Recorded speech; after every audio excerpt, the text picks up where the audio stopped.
Pronto, precisar. É. Bom, boa tarde a todos. Eu queria agradecer desde já ao Dr. Lutênio a oportunidade e o convite de poder estar aqui hoje a falar convosco sobre as crianças e a saúde mental, porque estamos no mês da saúde mental, não é? Há 2 dias atrás estávamos no dia da saúde mental e é realmente uma oportunidade e um privilégio grande estar aqui hoje. Eu trouxe-vos aqui um exercício prático. Eu gosto de exercícios e gosto de refletirmos um bocadinho sobre aquilo que vamos fazendo. A seguir à meditação, a oração do Dr. Lutênio, acho que é muito interessante, que é um exercício de intenção. Eu vou-vos pedir para vocês colocarem de pé, não sei se todos conseguem colocar de pé. Uhum. E vou-vos pedir para fecharem os olhos e respirarem fundo 3 vezes. E ainda não precisam de fechar já os olhos, vou só explicar como é que vai funcionar. E coloquem no vosso coração a vossa intenção para hoje. O que é que, em termos de saúde mental, vocês gostariam ou vocês precisam? Para vocês, todos nós certamente precisamos de alguma coisa relacionada com a saúde mental e colocar uma intenção clara sobre aquilo que nós gostaríamos ou aquilo que nós precisamos de melhorar, de mudar na nossa vida. Eu acho que é sempre um exercício diário muito bom. Na correria do dia a dia, nós não paramos muitas vezes para refletir acerca da nossa intenção ou do propósito que gostaríamos de dar ao dia. Então, este é só assim um exercício. Fechamos os olhos, respiramos fundo 3 vezes e colocamos a nossa intenção no nosso coração. E a partir daí trabalhamos a apresentação a partir do coração. Então, vamos fechar os olhos. Vamos respirar fundo 3 vezes.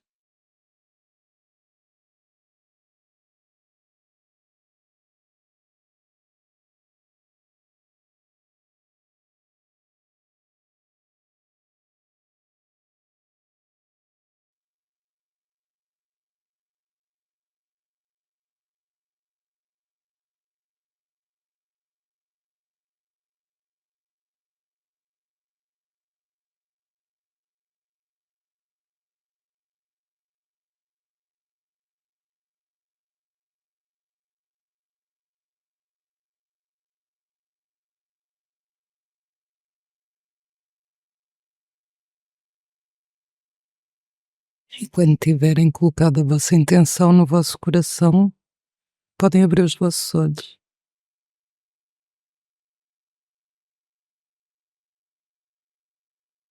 E podem sentar. Eu falo muito na intenção porque verdadeiramente na correria e na agitação nós não temos tempo a parar. Então um bocadinho na sequência daquilo que estava a ouvir há bocadinho no estudo que estava a apresentar, é giro porque realmente nós andamos tão acelerados, tão a correr, que mal nos damos conta daquilo que pensamos, dos nossos problemas, do nosso corpo ou da reação que o nosso corpo vai apresentando. Então, quando nós temos uma verdadeira intenção em relação à nossa saúde mental, à nossa saúde física, aos nossos problemas, nós temos uma maior lucidez ou temos uma maior consciência do caminho a percorrer. Acho que para isto nós precisamos muitas das vezes de parar para vir à doutrina espírita, parar para ficar em casa, parar para fazer uma caminhada e escutar o nosso coração. Eu gosto muito do coração, porque eu acho que o coração tem uma energia muito, muito especial e muitas das vezes quando nós paramos e escutamos o nosso coração, ele dá-nos muitas respostas que na correria nós não conseguimos. Mas para isso nós precisamos de parar, precisamos de escutar e de observar aquilo que estamos a sentir. Observarmos fisicamente, observarmos emocionalmente, porque normalmente o físico e o corpo e as emoções vão-nos respondendo ou vão-nos dando o caminho para nos sentirmos melhor ou para nos sentirmos pior, ou para continuarmos ali naquela roda do rato da qual nós não conseguimos sair. Quando nós observamos e refletimos aquilo que estamos a observar, nós já saímos muitas vezes dos nossos problemas, das nossas dores, dos nossos desafios diários. E então, ao refletirmos, damos-nos conta de que às vezes podemos fazer um outro caminho, podemos fazer outra escolha no nosso dia-a-dia, mas para isso é essencial parar. Seja de que forma for, seja em que doutrina for, seja em que processo da nossa vida nós estejamos, a paragem é sempre um ponto muito importante para nos permitirmos agir a partir de um outro lugar. E isto só é possível quando nós temos uma intenção clara. Eu gosto muito desta expressão da Madre Teresa de Calcutá, que nos diz que Deus pode consertar um coração partido se lhe dermos todos os pedaços. Então eu imagino que muitas das vezes nós, adultos, as crianças, os adolescentes, estão cheios de pedacinhos partidos, não é? Que precisam de encaixar. Mas, mais uma vez, na correria, nas expectativas, nas projeções que nós temos para a nossa vida, para a vida dos nossos filhos, é difícil conseguir ter esta noção destes preenchimentos, destes puzzles, ou de que forma é que podemos ligar estes pedacinhos que estão dentro de nós soltos. E às vezes, mais uma vez, a paragem, o perceber o que é que estamos a fazer e como é que podemos fazer de forma diferente, pode ajudar-nos a começar a colar. E então, se calhar, em vez de precisarmos de chegar aos 60 ou aos 70 anos, peço desculpa, há bocadinho achei muito giro esta questão de chegarmos aos 60 ou aos 70 para começar a fazer estas paragens e percebermos a importância da vida. E já fazendo aqui o paralelismo com o que aprendi, também aprendi algumas coisas há bocadinho, torna-se interessante percebermos que se calhar não precisamos de chegar aos 60 ou aos 70, se realmente tivermos consciência destas partes de nós que precisam de ser ajustadas e ser coladas. Eu vou-vos falar um bocadinho de mim, vou aqui reservar aqui 5 minutinhos para falar de mim, porque eu sou Marta, sou mãe, tenho 2 filhos maravilhosos que são um verdadeiro desafio diário, não é? Como todos vocês, eu também tenho os meus desafios. Sou filha, já fui mulher, já fui esposa, sou companheira, sou amiga, não é? Todos nós temos uma série de papéis e às vezes esquecemos-nos um bocado da importância de todos os papéis que nós desempenhamos na vida, ou seja, focamos-nos em determinados momentos ou em determinadas fases da vida, mais na maternidade, porque tem que ser a maternidade, mais no trabalho, porque tem que ser o trabalho, mais nos filhos, e pomos tudo à nossa frente. Tudo é uma prioridade, menos nós próprios, não é? E acho que um dos caminhos é realmente o ressignificarmos isto, porque se tudo é uma prioridade, às vezes estamos a fugir de nós mesmos, não é? Como se não quiséssemos lidar com as nossas realidades, com os nossos medos, com os nossos desafios, com os nossos problemas. Então é muito fácil trabalhar, porque assim estamos distraídos, não é? Daquilo que às vezes é verdadeiramente importante nós trabalharmos dentro de nós. Quando estamos em viagem, quando estamos a fazer consulta, a trabalhar, a limpar, nós não paramos e não temos tempo para refletir acerca daquilo que verdadeiramente nos ameaça, nos coloca aqueles sinais de alerta que devíamos resolver, mas que a determinada altura, como não resolvemos, o nosso corpo vai sinalizando, não é? Então, às vezes precisamos de arranjar um bocadinho de espaço para este ser-se mãe, ser-se mulher, ser-se também pessoa, ser-se filha, não é? Porque os nossos pais também precisam de nós, ser-se a amiga ou a colega, não é? E arranjar um bocadinho de espaço para estes diferentes papéis também nos faz sentir bem-estar, faz-nos sentir bem, porque não é sempre a fazer.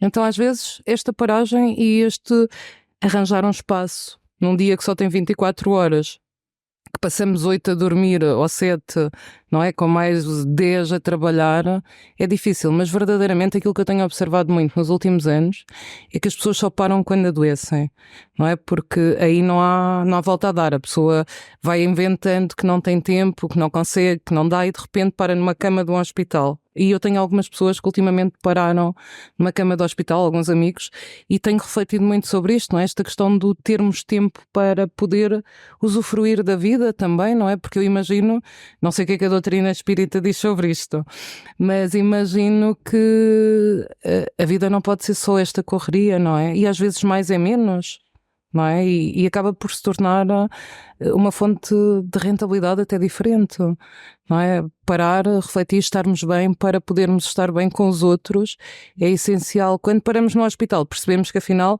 se nós tivéssemos pensado um bocadinho até conseguíamos tempo, seja para sair, seja para rezar, seja para dançar, seja para o que for, até para cozinhar, não é? Eu acho que para mim é um prazer enorme poder dedicar-me à cozinha e fazer uma refeição boa, uma boa refeição com tempo, com disponibilidade mental, corre sempre melhor.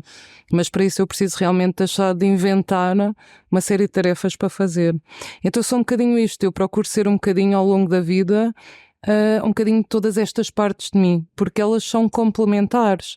E se naquele momento que eu tirei para descansar um bocado, para sair com amigos, para sair com a família, me encontrar num caminho melhor, o dia-a-dia vai fluindo de uma forma diferente e aquilo que para mim é um problema passa a ser uma solução, não é?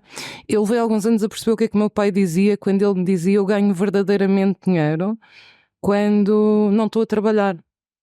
E eu pensava: como é que tu que trabalhas tanto ganhas verdadeiramente dinheiro quando não estás a trabalhar?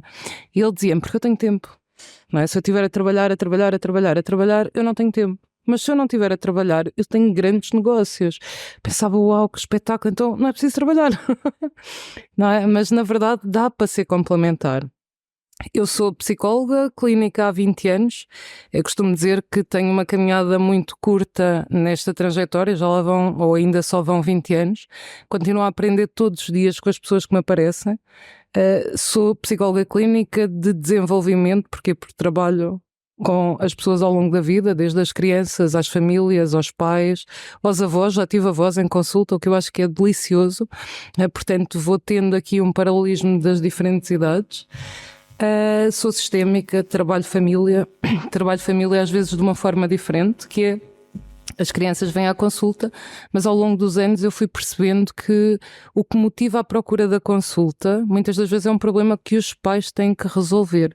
Isto é tão bonito, porque na verdade a criança é só o sintoma, não é? A criança, aquele comportamento de repente dá um sinal e a família está preocupada com o comportamento. Se eu fosse, no caso dos meus filhos, se eu não tivesse esta consciência, eu também ficaria muito preocupada. Mas na verdade, quando a família assume o compromisso de mudar, e isto com todo o respeito, as pessoas costumam me dizer em consulta, os pais costumam me dizer em consulta: é horrível, eu venho à sua consulta e eu saio daqui com peso, porque a culpa é minha. Não, a culpa não é dos pais, a culpa é de algumas. Eu acho que nem sequer há culpa, há uma situação que precisa de ser esclarecida e a criança manifesta o sintoma.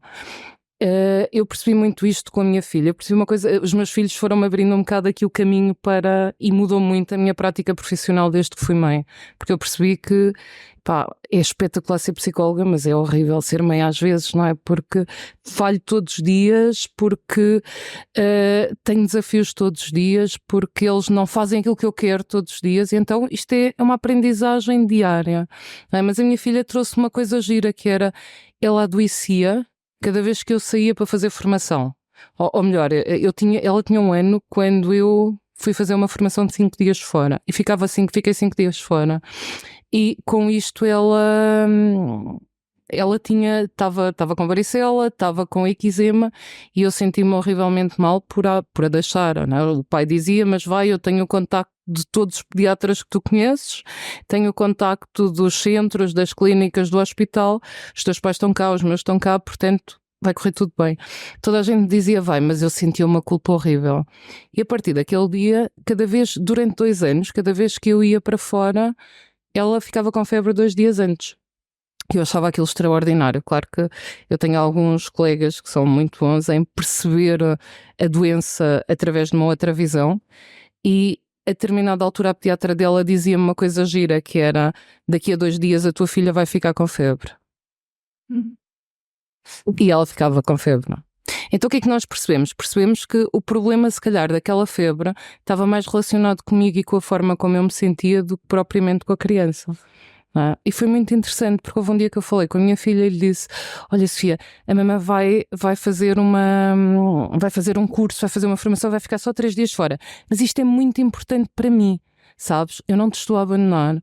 E a minha filha, a partir dali, deixou de fazer febre. E além de deixar de fazer febre, começou-me a dizer cada vez que eu saía para a formação: mamã, podes ir, vai-te fazer muito bem, e quando tu vieres vens mais feliz, não é? Portanto, ela tinha captado a mensagem, ela deixou de reagir desta forma. Portanto, eu passei a olhar para o corpo e para a doença, para muitas das manifestações psicossomáticas que as crianças apresentam, através de um olhar diferente. E como tal, os casos que me foram aparecendo em clínica também me foram levando a explorar cada vez mais esse caminho das manifestações psicossomáticas que às vezes as crianças apresentam quando o sistema não está bem. Portanto, eu não consigo isentar aqui um bocadinho da família. Também não me consigo isentar da família nesta perspectiva das histórias que nós trazemos. Para algumas pessoas isto é muito estranho.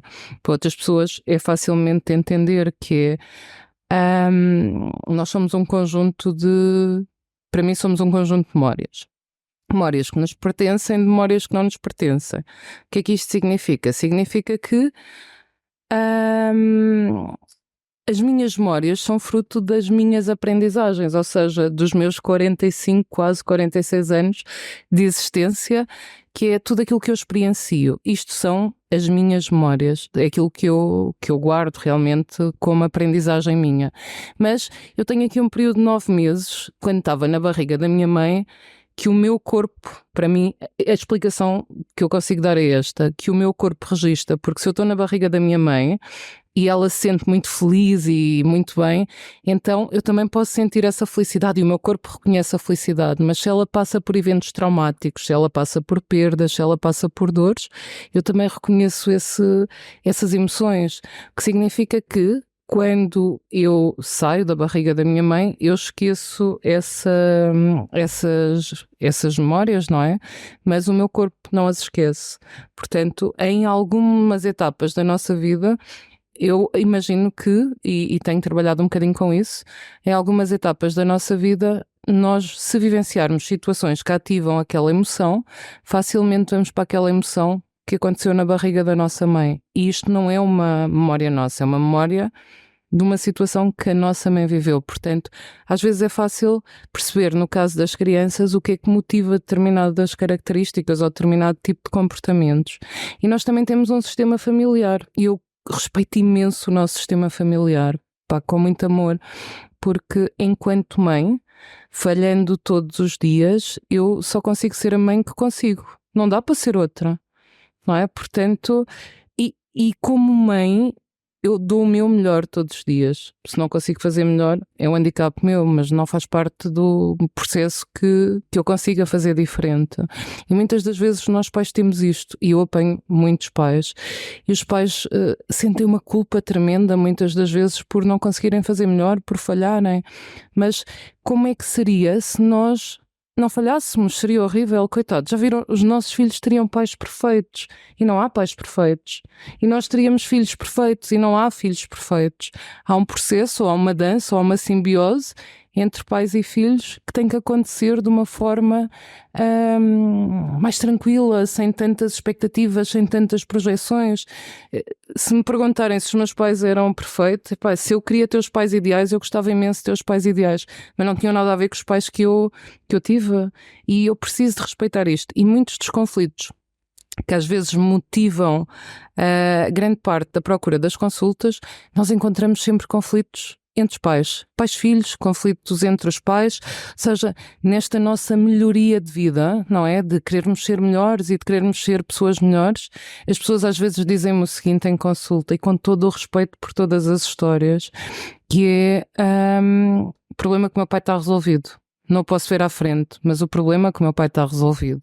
Então, muitas das vezes, isto promove, ou eu tenho percebido, que isto nos traz crianças com comportamento muito irrequieto, com comportamento de falta de lugar, com comportamento de... desliguei. Com comportamento de falta de lugar, com comportamento muito hiperativo, com crianças que manifestam alguma agressividade com a mãe ou com o pai, e este tipo de manifestação de comportamentos vai nos levando e orientando para, muitas das vezes, aquilo que precisa de ser trabalhado no sistema familiar, não é? Às vezes precisamos de olhar para a história da nossa família, e daí eu ser sistémica, com um profundo respeito pelas vivências que todos tiveram, pelas zangas e pelos conflitos que aconteceram ao longo da vida, e por fazer realmente estas pazes com o nosso coração e com a nossa família, respeitando todas as histórias de onde vimos, porque assim nós resolvemos um problema para os nossos filhos. Se nós estivermos bem com aquele pai que nos batia até cair para o lado, não é? Percebendo que ele não conseguia fazer diferente, certamente teria outras histórias, teria outras falhas, mas era o pai que tínhamos, portanto era o melhor pai que nós poderíamos ter. Às vezes nós entramos muito na arrogância de dizer aos nossos pais como é que eles devem agir, não sei.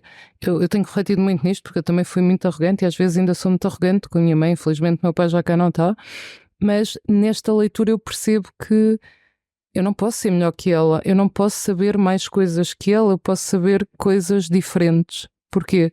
Porque eu tive outras oportunidades que ela não teve. E isto faz diferença na forma como nós encaramos os nossos pais, as nossas histórias de conflitos ou não, e faz diferença na forma como nós passamos a encarar os nossos filhos, não é? Nós projetamos, somos seres que projetam tudo e mais alguma coisa. Então, projeto o filho ideal, projeto as notas que eu acho que eles devem ter, portanto, se eles não têm, eu faço uma pressão enorme para que eles tenham as notas que eu acho que devem ter, mas estamos sempre à espera, estamos sempre na expectativa. E a expectativa significa que não podemos viver o momento que estamos a viver, porque estamos sempre no que vai acontecer a seguir. Mais uma vez, precisamos de parar, porque a saúde mental está assim um bocado perdida, não é? Nós apanhamos imensas crianças com imensos problemas. E é importante olhar para isto. Eu gosto desta expressão do Daniel Goleman, que nos fala da vida na família é a nossa primeira escola para a aprendizagem emocional. A família tem um impacto fabuloso na vida das crianças, não é? E todos nós somos família, não é? Mesmo as pessoas que não têm filhos também já foram filhos e também têm estas histórias dentro delas.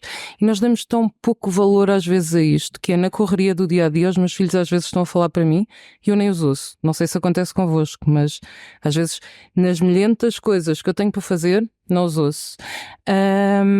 No dia-a-dia, se eu estiver muito ocupada quando estou em casa a falar com os meus filhos, a falar ao telemóvel, porque tenho coisas, assuntos pendentes para resolver, a minha filha dá-me sinal, então ela pega num telemóvel avariado que anda lá em casa e começa. Sim, pois, então isto são tudo sinais que se nós não estivermos atentos, nós não conseguimos perceber o que é que os nossos filhos nos querem dizer, não é? Ou então vou lavar a louça e a minha filha vai atrás e vai lavar a louça. Portanto, muitas das vezes ela está-me a dizer: mamãe, para, dá-me 5 minutos, eu não quero mais do que 5 minutos, eu preciso de 5 minutos, mas tu não me estás a dar atenção 5 minutos. Ok, eu costumo dizer que não há tempo. Mais importante do que o tempo que nós damos aos nossos filhos é a qualidade do tempo que nós lhes damos. Se eu só tiver 2 minutos para fazer uma brincadeira com ela, eu só tenho 2 minutos, não consigo inventar tempo, mas aqueles 2 minutos vão-lhe saber a 15 dias às vezes, porque quando eles não têm atenção, quaisquer 2 minutos, e nós também já fomos filhos, não é? Quaisquer 2 minutos nos vão ajudar a sentirmos integrados, a sentirmos respeitados. E muitas das vezes nós não conseguimos fazer isso porque estamos tão desgastados, tão cansados, tão frustrados com aquilo que a vida nos mostra, que chega a um ponto, e mais uma vez pegando na minha aprendizagem de há bocadinho, aprendi algumas coisas, que é fazer esta ponte com o que é que eu estou a sentir e como é que eu me quero sentir, não é? Porque é que eu estou aqui, o que é que eu preciso de fazer diferente neste momento. E isto é a vida na família, não é? A aprendizagem na família. Os telemóveis têm sido uma coisa extraordinariamente disruptiva. Os miúdos passam horas em frente aos telemóveis. Eu não tenho nada contra telemóveis. Acho que a próxima geração é uma geração tecnológica e não dá para fugir a isso. Mas começarmos com 6 meses a comer, ou pormos as nossas crianças a comer à frente de um display, é uma coisa verdadeiramente angustiante que vai ter consequências a todos os níveis, desde a atenção, desde a motivação, desde o interesse, desde o foco por aquilo que ela depois vai aprender num livro. Não dá para gostar de livros, não dá para gostar de estar na escola. A esta distância nós não conseguimos trabalhar o foco de atenção para a frente, nem conseguimos trabalhar a capacidade periférica, que é de olhar para os lados, estando virado para a frente, não é? Conseguindo ver o que se passa dos lados. Isto são tudo capacidades que a criança vai desenvolvendo e que a vão ajudar nas rotinas de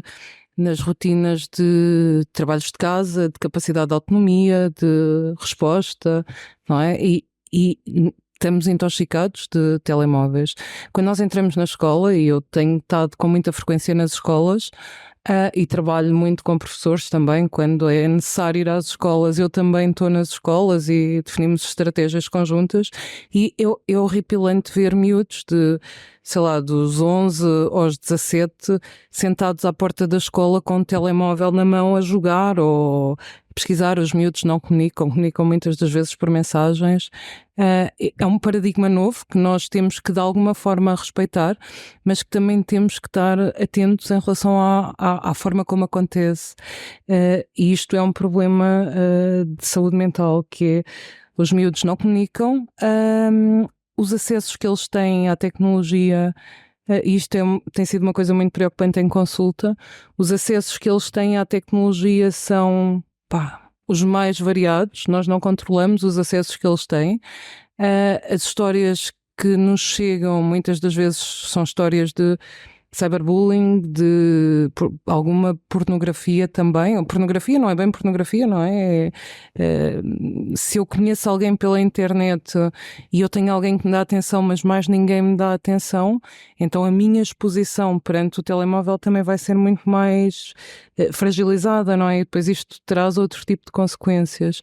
Crianças com 10 anos não precisam de telemóvel. Eu sou um bocado contrária em relação àquilo que fiz, porque eu dei um telemóvel ao meu filho aos 10 anos, porque como ele tinha pais separados, era importante que ele pudesse comunicar com cada um dos pais à vontade. Não é? Então, percebendo as limitações e as incapacidades dele para gerir um smartphone, ele, coitado, tinha 1 hora para poder aceder ao computador, ao telemóvel. E nesta 1 hora, coitado, ele só podia gastar 15 minutos, porque se gastasse mais ficava sem telemóvel uma semana. Não é? Mas era uma forma dele ir ganhando terreno e ir percebendo que se ele conseguisse gerir o telemóvel, que ele poderia ir ganhando tempo de acordo com aquilo que fosse sendo necessário. E realmente ele começou a fazer uma aprendizagem do telemóvel, que eu acredito, não sei, só daqui a uns anos é que vou conseguir perceber isso, eu acredito que aos 14 ou 15, no auge da adolescência, quando for muito difícil esta questão dos relacionamentos pais-filhos, não é? Porque também vou passar por lá, o ajude a orientar o tempo que ele passa no telemóvel. Isto não é uma sugestão, não é uma receita, mas às vezes temos que refletir sobre isto, porque crianças de 10 anos que têm telemóveis e cujos pais não têm nenhuma ideia, não têm nenhum controle sobre o que eles fazem no telemóvel, pode trazer consequências muito, muito prejudiciais para a vida dos miúdos e, consequentemente, para os pais. Não é? Às vezes, quando vamos ao telemóvel ver o que é que eles andaram a fazer, já passou demasiado tempo. E às vezes é importante ir controlando com o respeito devido da privacidade que quisermos dar em muitos momentos. Portanto, famílias felizes criam crianças felizes. E acho que é muito importante refletirmos sobre isto. Se eu não estiver bem,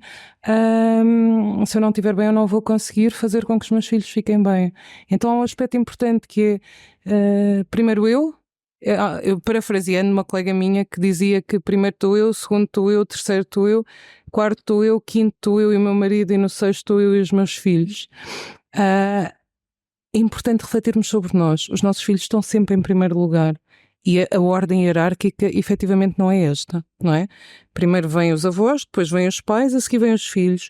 E se os nossos filhos estiverem sempre em primeiro, eles próprios criam um desequilíbrio hierárquico. Ou seja, é como se fossem eles os anfitriões da casa. São eles que mandam, são eles que decidem as compras, são eles que escolhem o que levamos para o carro, são eles que escolhem às vezes o sítio para onde vamos viver, são eles que escolhem. Uma criança não tem maturidade emocional para tomar determinado tipo de decisões. Não é? São eles que escolhem a viagem, se calhar a viagem, se for dentro daquele pacote dos 3 lugares onde eu gostava de ir e ele até possa decidir escolher, tudo bem, é tranquilo, mas não podemos dar às crianças esse espaço porque elas não têm maturidade para tomar decisões, não é? E isto cria-lhes um problema de hierarquia, que é, temos os pequenos ditadores que mandam nos pais, que não fazem nada do que os pais lhes pedem, e invertemos os papéis, que são os pais que passam a obedecer aos filhos. Bem, com crianças mais ativas ou mais agressivas isto é um problema, não é? Porque há muitos casos de crianças, de adolescentes que batem nos pais.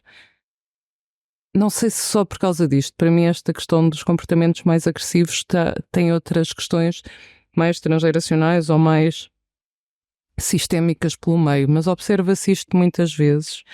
Mais uma vez, Se na casa nós conseguirmos ter alguma ordem, repare, isto não é ordem em tudo, mas estarmos bem, cuidarmos de nós, termos este princípio subjacente de cuidarmos de nós, então nós conseguimos criar filhos mais saudáveis e mais felizes.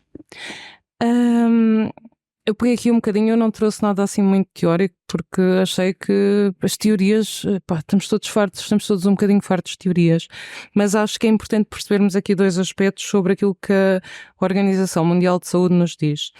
Ela diz-nos que a saúde mental pode ser definida como o bem-estar em níveis ótimos, bem como a capacidade de interpretar o meio em que estamos inseridos e manter um bom funcionamento psicossocial. Diz-nos também que a primeira infância tem um papel fundamental na vida de qualquer ser humano. É aqui que muitas vivências acontecem. A Organização Mundial de Saúde refere que cerca de 75% dos transtornos mentais na fase adulta apresentam o seu início nesta fase de vida, ou seja, entre os 0 e os 7 anos. Grande parte dos problemas que nós temos em adultos localizam-se entre os 0 e os 7 anos, que significa que nós vamos crescendo com este tipo de problemas e chegamos às vezes à idade adulta, morremos com este tipo de problemas, não é? Que vamos atravessando a nossa existência sempre a partir dos 7 anos. Eu costumo dizer que, não sei, em termos de percentagem, nunca fiz este estudo, mas 97% das pessoas morrem a agir a partir da criança que foram, porque nunca se deram conta que havia um adulto nelas. Ou seja, é como se eu vivencio um trauma aos 4 anos, aos 5, aos 6, aos 7, às vezes aos 50, eu continuo a agir naquilo que ativa a mesma emoção a partir desse lugar. E isso não é o adulto em mim, é a criança que viveu o trauma. Quem faz mais birras lá em casa sou eu. Não sei como é que funciona nas vossas casas, mas em minha casa sou eu. Porque os meus filhos, nas diferentes idades deles, estão sempre a tirar-me para as idades que eu vivi determinado tipo de conflitos com os meus pais, não é? Normal, todos nós vivemos conflitos. Portanto, se eu acho que começo a medir forças, eu já não estou na mãe. Eu já estou na criança que eu fui, na adolescente que eu fui. Reparem o que é passar a vida a falarmos com os nossos filhos a partir das nossas dores. É angustiante, não é? Porque eles não percebem isso, mas nós também não. Então é preciso fazer um trabalho de consciência do porquê muitas das vezes de eu reagir desta forma. Porque é que isto me incomoda tanto? Não tem nada a ver com os meus filhos às vezes, tem a ver comigo própria e tem a ver com as minhas dores e tem a ver com aquilo que eu preciso, com aquela pecinha que eu preciso colar, não é? Naquela frase da Mother Teresa de Calcutá, com aquela frase que eu preciso colar para que aquilo deixe de ser um problema para mim. A Organização Mundial de Saúde também nos diz que destes 75% dos transtornos mentais na fase adulta, metade ocorrem até aos 14 anos de idade. Portanto, 75% dos 0 aos 7, metade de 75%, que eu confesso que a matemática não é assim o meu forte, mas deve dar para aí 30 e qualquer coisa em meio, ocorrem até aos 14 anos. Portanto, quando nós vamos para a fase adulta, muitos dos nossos problemas começaram aqui, não é? Entre este espaço de 0 a 14. Agora reparem, às vezes vamos até aos 40, até aos 50, até aos 60, até aos 70 e um dia a vida diz-nos assim: ok, agora vais parar, não quiseste parar durante 70 anos, agora vais ter que parar e vais ter que olhar para isto. Não é? E de repente apanhamos uma depressão, ou de repente vamos parar a uma cama de hospital, ou de repente... e perante, não sei, imagino eu agora devo dizer este é o momento em que eu vou dizer um grande disparate, não é? Que é, perante esta circunstância e perante a possibilidade de me deparar com a morte, não é? Ou com a infinitude da vida, não é? A pessoa no hospital é porque alguma coisa não está bem. Eu começo a refletir sobre o que eu preciso de tomar consciência, não é? Sendo que eu só consigo perceber isto se eu perceber que existe um adulto em mim e que eu posso agir a partir do adulto. Não preciso continuar a agir a partir da criança. Preciso é de perceber os meus traumas ou os meus conflitos da criança e da adolescente para conseguir ser um adulto mais saudável, para me desapegar das amarras que eu imagino que muitas das vezes todos nós trazemos, não é? Que é, eu quero ir para a frente, mas eu até dou um passo, mas não consigo continuar. E isto nas relações entre os pais e os filhos muitas das vezes é muito evidente. Observando-se assim que a primeira infância e a adolescência desempenham um papel crucial no desenvolvimento humano e na relação do bem-estar com a vida e ao longo da vida. Estigmas existem em relação à saúde mental, diz-nos a Organização Mundial de Saúde.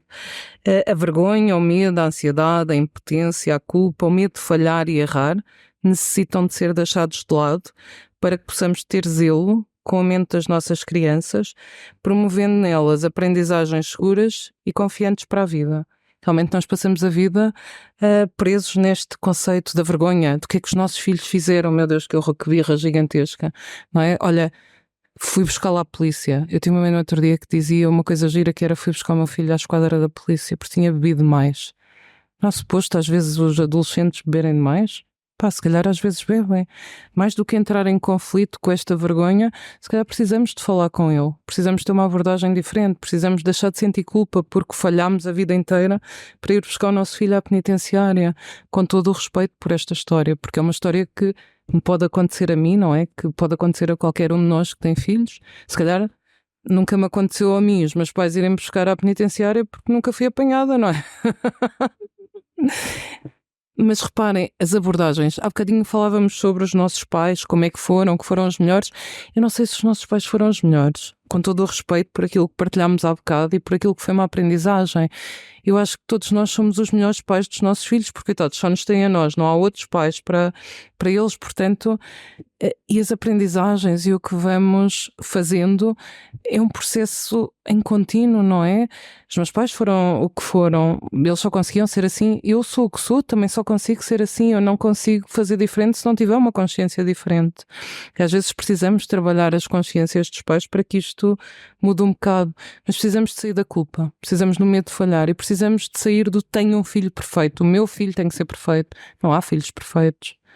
Precisamos de sair da expectativa do que idealizamos para os nossos filhos. Isso resolve-vos metade dos problemas, que é aceitar os filhos que temos.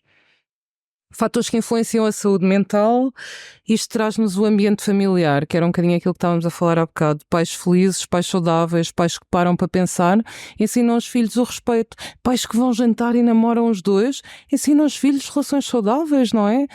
Estamos sempre chateados, e atualmente estamos a atravessar uma grande crise no sistema familiar, com os divórcios, com o desentendimento dos casais, com a luta pelos filhos. Tu ficas 6 horas, eu tenho que ficar 6 horas, tu vais para Paris, eu vou para os Estados Unidos, não é? Nesta negociação de termos que dar o melhor ou temos que dar mais e compensar mais, neste exigir que os nossos filhos não tenham possibilidade de escolha, neste exigir coisas ou passar a ser o tribunal a decidir pelas crianças, traz assim uma série de complexidades a nível dos transtornos que as crianças vão desenvolver.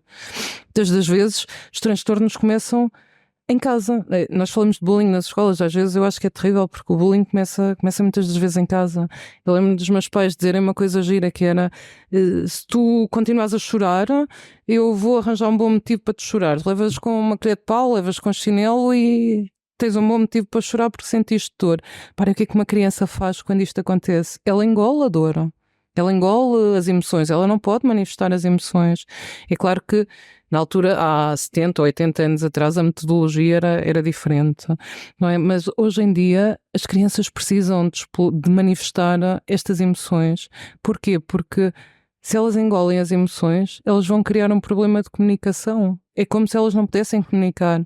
Lembro-me que há uns anos atrás eu achava que tinha um problema de comunicação muito grave. Achava mesmo que não tinha um problema de comunicação, então fui fazer um curso para perceber o meu problema de comunicação.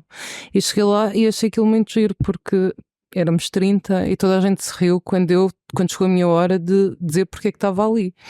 Eu estava ali porque tinha um problema muito grave de comunicação. Eu pensei, vou fugir, vou inventar outra coisa, mas depois eu pensei, não, eu tenho que ser sincera, se é isto que eu vim aqui fazer, eu tenho que falar sobre isto. E toda a gente se riu, porque me perguntaram: como é que tu tens um problema de comunicação se tu és das pessoas que fala mais aqui dentro? E eu nunca tinha pensado sobre isso. Mas realmente o meu problema de comunicação tinha a ver com outras questões, não com a questão de comunicar. Não é? Reparem, às vezes achamos que temos um problema e passamos a vida inteira com este problema sem o resolvermos, se nunca olharmos verdadeiramente para ele. E às vezes é preciso vir alguém de fora dizer-nos que nós não temos problema nenhum, porque só nós é que vemos o problema, mas ninguém vê. Faz sentido. Então, reparem na importância de partilhar estas questões, seja num grupo religioso, seja num grupo espírita, seja com pessoas, porque conseguimos ter uma visão diferente de nós, que os outros têm, mas que nós não conseguimos ver. E isto por si só resolve muitas questões, principalmente quando se fala de crianças, não é? O ambiente escolar é aqui outra questão importante, outro fator importante, situações de pobreza, os traumas. Quando falamos de traumas é giríssimo, eu acho que nós estamos cheios de traumas dentro de nós.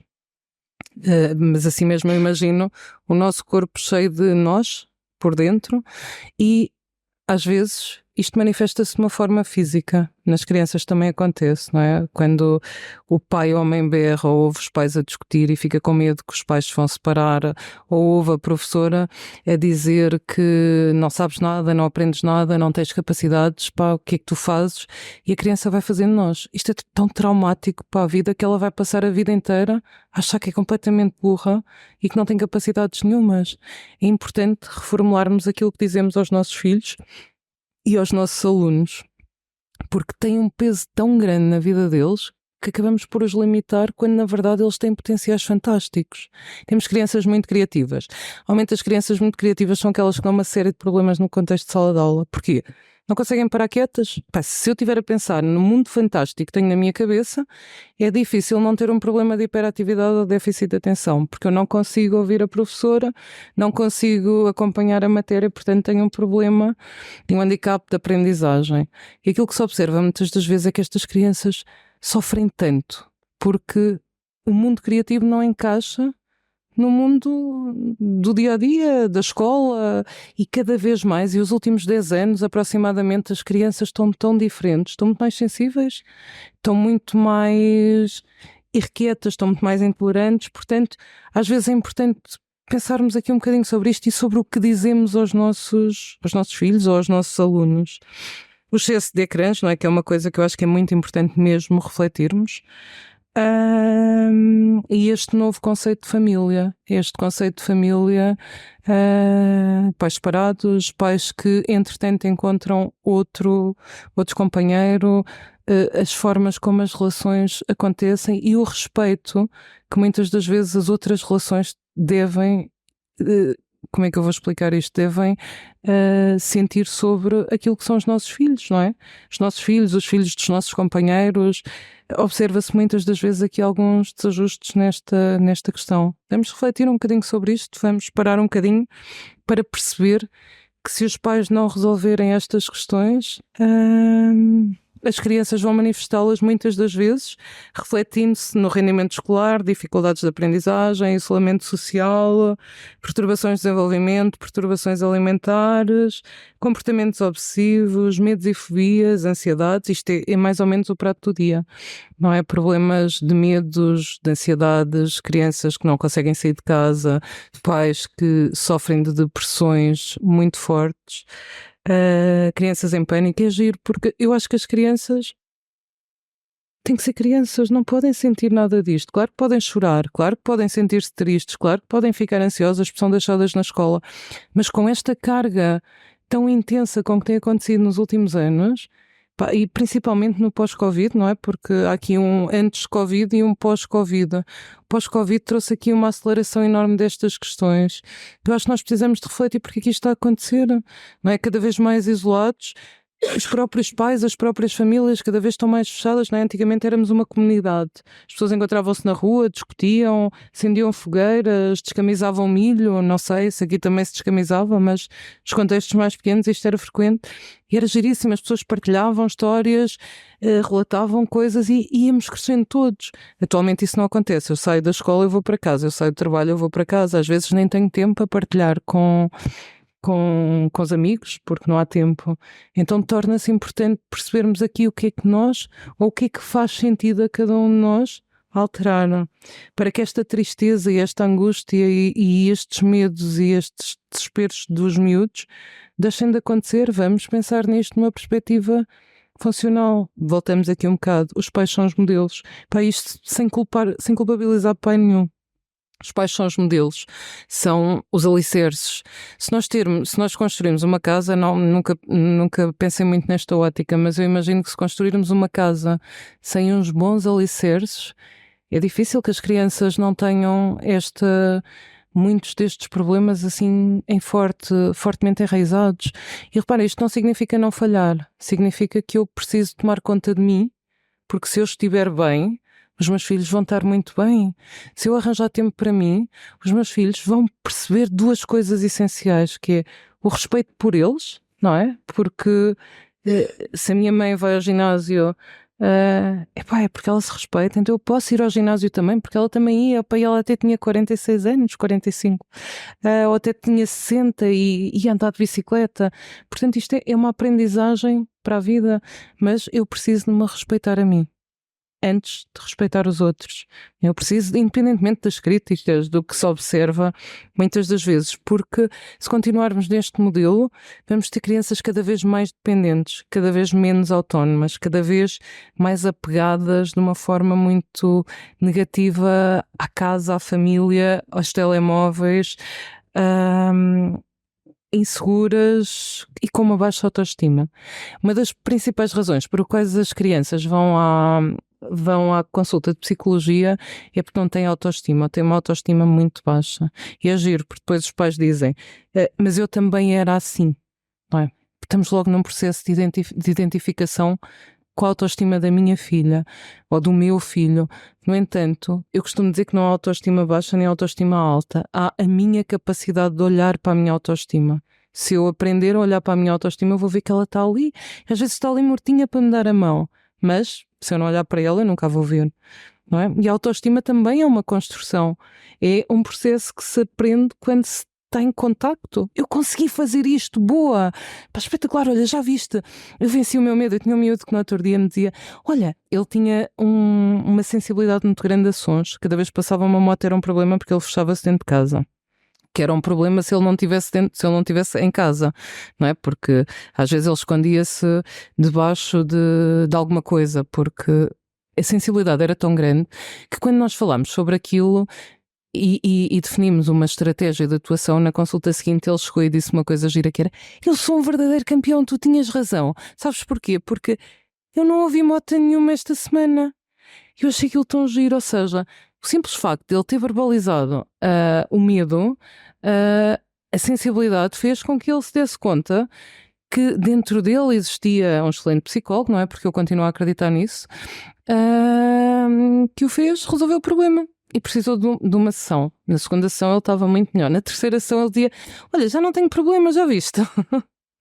E é giro porque tem a ver muito com o foco que nós atribuímos ao problema. Se nós deixarmos de atribuir este foco, deixamos de ouvir motas. E é giro porque ele dizia: eu vivo exatamente na mesma casa, na mesma rua, ouvia motas todos os dias e deixei de ouvir motas.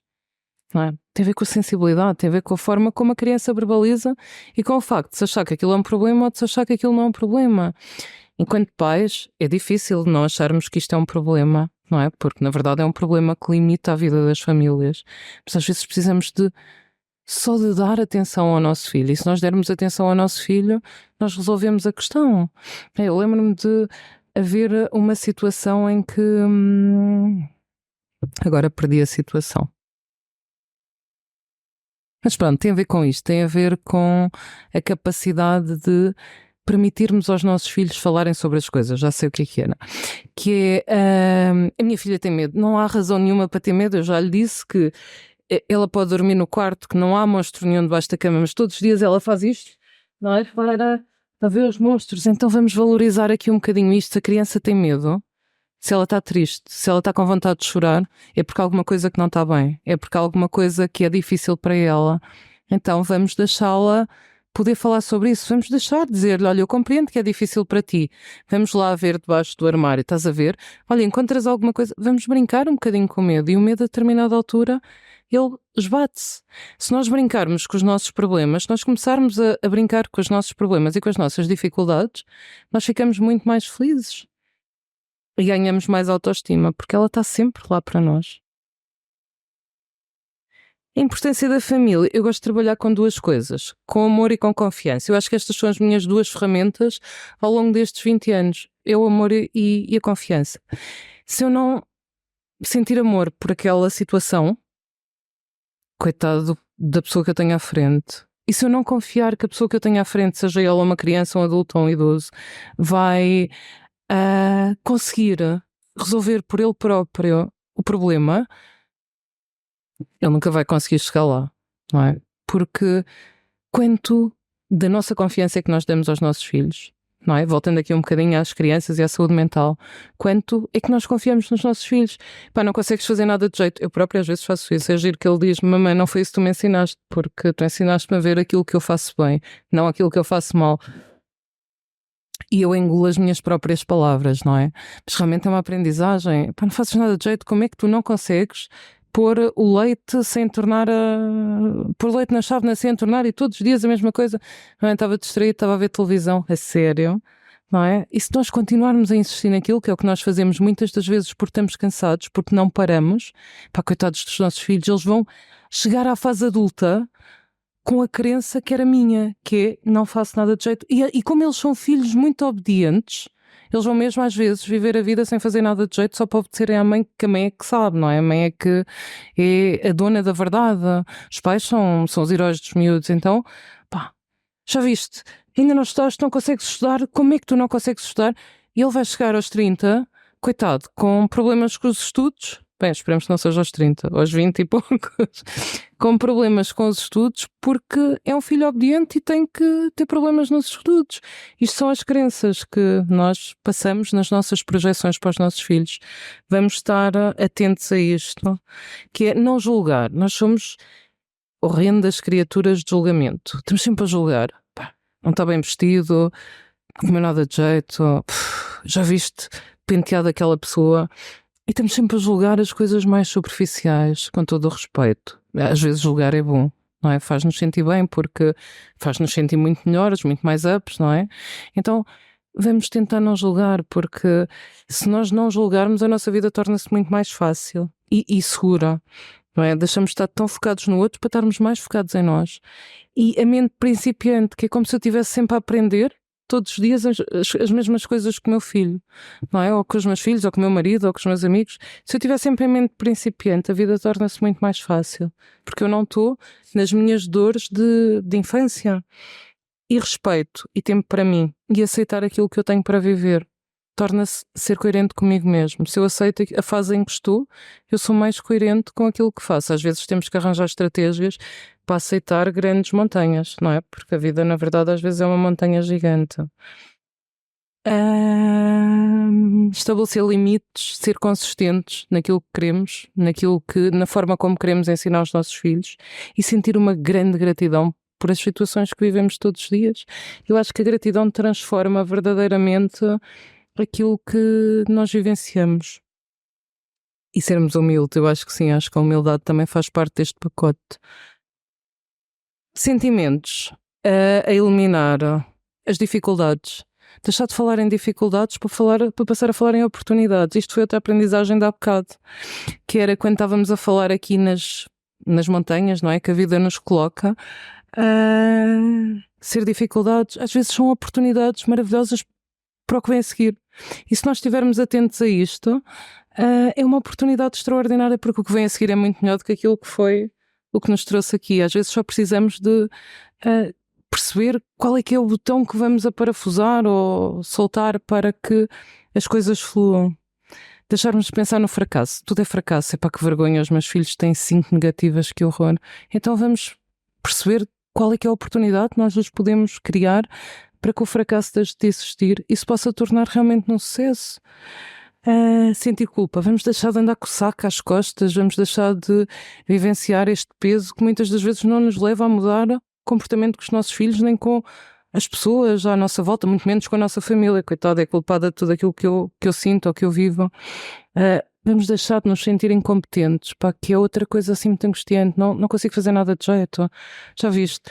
Vamos perceber o que é que está por trás disto, que pode ser uma oportunidade para fazermos melhor, não? E vamos perceber o que é que a tristeza nos quer dizer. Porque é que nos sentimos tristes? Porque é que nos sentimos deprimidos? Não é? Porque às vezes as pessoas vivem 30, 40, 50, 60 anos depressivos. É impossível não terem um problema cardíaco, não é? Porque as emoções vão-se alinhando no nosso corpo, de alguma forma. Não me querendo alongar muito mais, A pandemia, já falámos aqui um bocadinho sobre isto, o conceito da infância que também tem vindo a sofrer grandes alterações, como falávamos há bocado, não é? Mais uma aprendizagem. Já leva daqui algumas oportunidades. Que é, vamos ter uma visão mais crítica sobre os contextos em que estamos inseridos, mas num criticismo mais nosso, mais egocêntrico, não é? Sem acharmos que olhar para nós é uma coisa muito egocêntrica, porque quando nós conseguimos olhar para nós, conseguimos ser melhores com os outros e conseguimos educar os nossos filhos a partir dos alicerces que nós queremos. Aspectos a considerar: passar a ouvir as emoções da criança, incentivar as crianças a falarem, a partilharem e a respeitar que elas às vezes não sabem porque é que têm aquele comportamento ou porque é que fazem aquilo. Escutar os medos e as ansiedades e valorizar o que elas verbalizam. Uau, que bom, tu tens essa dificuldade, já viste que espetáculo? Assim podemos aprender a lidar com a dificuldade, mais do que ficar pá, não, se tu não consegues ir à escola, estás triste, eu vou ficar triste porque tu não vais à escola. Vamos balizar aqui um bocadinho estas questões. Vamos cuidar da nossa saúde e da saúde dos nossos filhos, promovendo atividade diária, porque as crianças estão muito sedentárias. Outros dos problemas a nível da educação física têm a ver com a locomoção. Ou seja, as crianças não sabem correr, vamos deixá-las correr, vamos deixá-las cair, vamos fazer com que elas aprendam a levantar-se. Só é possível levantar-nos se cairmos. Se nós não cairmos, se calhar se eu cair aos 40 pela primeira vez, eu não vou saber como me levantar, porque nunca tive que fazer esse movimento. Vamos deixar que as crianças tenham o prazer de experienciar o tédio. Eu já li algumas coisas sobre tédio, eu nunca tinha pensado muito nisso, mas no verão os meus filhos estavam chateadíssimos porque não tinham nada para fazer. Ficaram sem telemóvel, porque nas férias não há telemóvel, não é necessário, estamos juntos, portanto não há telemóvel. Então eles ficaram chateadíssimos porque não tinham nada para fazer. E o mais grave é que eu também me dei conta disso comigo própria, que era... eu levei 3 livros e ao fim de 2 dias ainda não tinha lido nenhum. Eu pensei, deixa ver quanto tempo é que eu tive o telefone. Eu pensei, não pode. Então, a partir dali eu fiz um exercício comigo própria, que é, eu gosto de ler, não leio porque não tenho tempo, o velho chavão do tempo, então eu vou pôr o telemóvel de lado para poder ter tédio, eu própria, não é? Porque assim obrigo-me a ler. E eles perceberem que é importantíssimo não terem nada para fazer. Na verdade, os miúdos têm hoje em dia um horário mais laboral do que nós adultos, não é? Eles começam a escola às 9, às 8h30, não é? Se for segundo, terceiro ciclo, para a frente, e chegam a casa às 8h30, 9 da noite. Eu também sofro um bocado desse mal às vezes. Mas, reparem, eles precisam de tempo para brincar, para não fazer nada, para ler, para correr, para cantar e para perceber que se nós não tivermos nada para fazer, nós crescemos de uma forma mais saudável porque damos-nos espaço que o nosso corpo precisa para equilibrar aquilo que é importante. E isso eu acho que é a grande aprendizagem, aprender a lidar com o tédio. Não tenho nada para fazer e agora eu tenho que estar sempre ocupada, sempre ocupada, sempre ocupada. Não sei como é que vocês funcionam, mas às vezes se eu não me der conta, este sempre ocupado é uma fuga a mim própria. Não é tanto realmente ter que estar sempre ocupada. Como é que ajudamos as crianças? Estarmos presentes e sermos previsíveis. Elas saberem com o que é que podem contar. Parar, respirar e depois agir. Ou seja, em vez de agir no imediato, vamos agir atempadamente, que é, ok, se eu agir no imediato vou-me zangar, vou-me chatear, vou discutir, então eu vou parar, vou beber água e depois venho. Administro os sentimentos grandes. Vamos ensinar os nossos filhos a serem grandes, a serem únicos, porque na verdade todos nós somos únicos e especiais. Encontrar um tempo diário para cuidar de si, cuide de si, dos seus medos, das suas inseguranças e das suas expectativas, e os nossos filhos aprendem exatamente isso. Pais felizes educam crianças para o sucesso, respeitando as suas necessidades. E vamos essencialmente aprender a respeitar os tempos e os ritmos dos nossos filhos, que é uma coisa que nós também não conseguimos fazer muito bem. Eu acho que todas as crianças devem crescer em ambientes seguros, protetores e tolerantes, e nós temos que lhes criar essas condições. E era mais ou menos isto que eu gostava de vos trazer cá, refletindo aqui um bocadinho sobre o partir de mim posterior, porque quando parte de mim funciona muito melhor. Obrigada pela vossa atenção aqui durante este tempo Obrigada, doutor Tênia. Foi ótimo. Nós agora vamos aqui, tá bem? Agora que as pessoas possam naturalmente colocar uma ou outra questão, tá bem? Se alguém tiver alguma questão que gostasse de formular, faça o favor de sinalizar, alguém entrar, fazer a pergunta, tá bem? De forma que a gente possa analisar. Eu fui te ouvindo, né? E Uhum. algumas questões você dizia assim, bem, não sei qual é a visão do espiritismo, não sei o que a doutrina espírita nos diz aí, mas a exposição que você nos trouxe é muito, muito próxima, muito de acordo com aquilo também que a gente estuda na doutrina espírita. Né? Nós estudamos muito sobre educação, muito sobre relacionamento familiar e procuramos ter essa vivência aqui, tá bem? Depois você mencionou a questão de fazermos um tempo, né? E você citou assim, algumas pessoas passam a vida toda a correr e só se dão conta, né? De parar para analisar o tempo, a vida, quando estão em cima de uma cama, Uhum. quando adoecem, né? A doença às vezes pode ser um bom remédio. Uma oportunidade extraordinária de alavancagem. O espiritismo. O espiritismo também, no outro entendimento, também vê assim, né? Uhum. E que às vezes o mal, às vezes, aquele problema difícil, aquela situação, acaba sendo a nossa maior necessidade, tá bem? Uma das coisas que você mencionou, né? Já tem uma questão ali. Uma das coisas que você mencionou foi a questão da pausa, né? E o espiritismo coloca assim, de que a verdadeira vida é a espiritual. Nós estamos numa experiência física que é transitória, Uhum. tá? O espiritismo tem um tópico que diz assim, cuidar do corpo e do espírito. Isto já é um dia de aprendizagem. Então nós vamos de encontro para aquilo que você for nos trazer. A questão que você quer colocar. Uhum. Uhum. Quando está e na questão do o tempo parado nessa momentos de nós não fazer um bom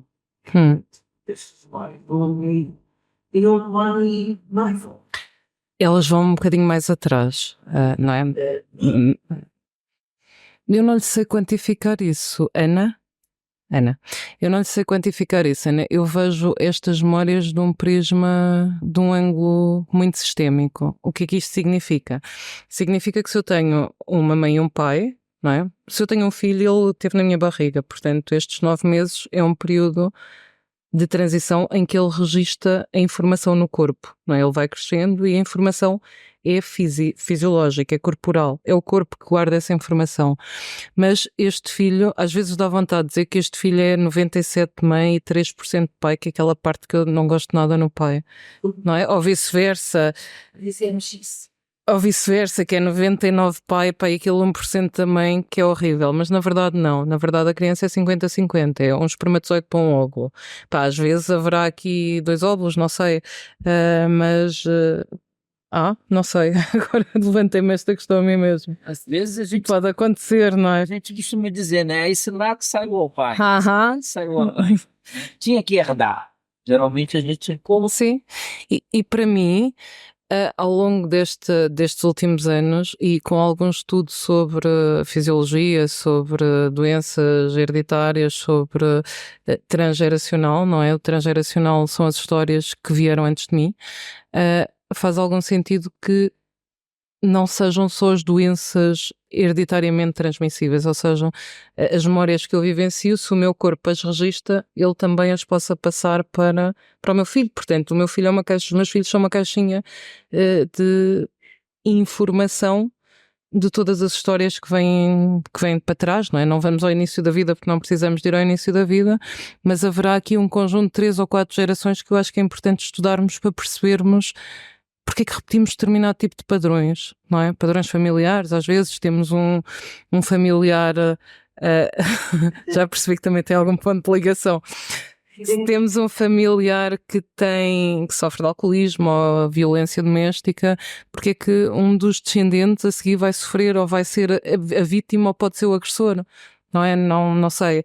E às vezes, se olharmos para a história familiar e se olharmos a partir do coração, eu gosto do coração, se olharmos a partir do coração, nós conseguimos fazer um entendimento que a explicação que eu lhe dou, que não é a mais científica, se calhar é a mais difícil de perceber, é quando eu faço a compreensão através do coração, as minhas células ficam mais relaxadas. Então é como se eu não precisasse de continuar a sentir aquilo como uma ameaça. Porque o meu corpo já viu a informação, já percebeu o conceito, então ele pode ficar, pode relaxar. E aquilo deixa de ser um problema.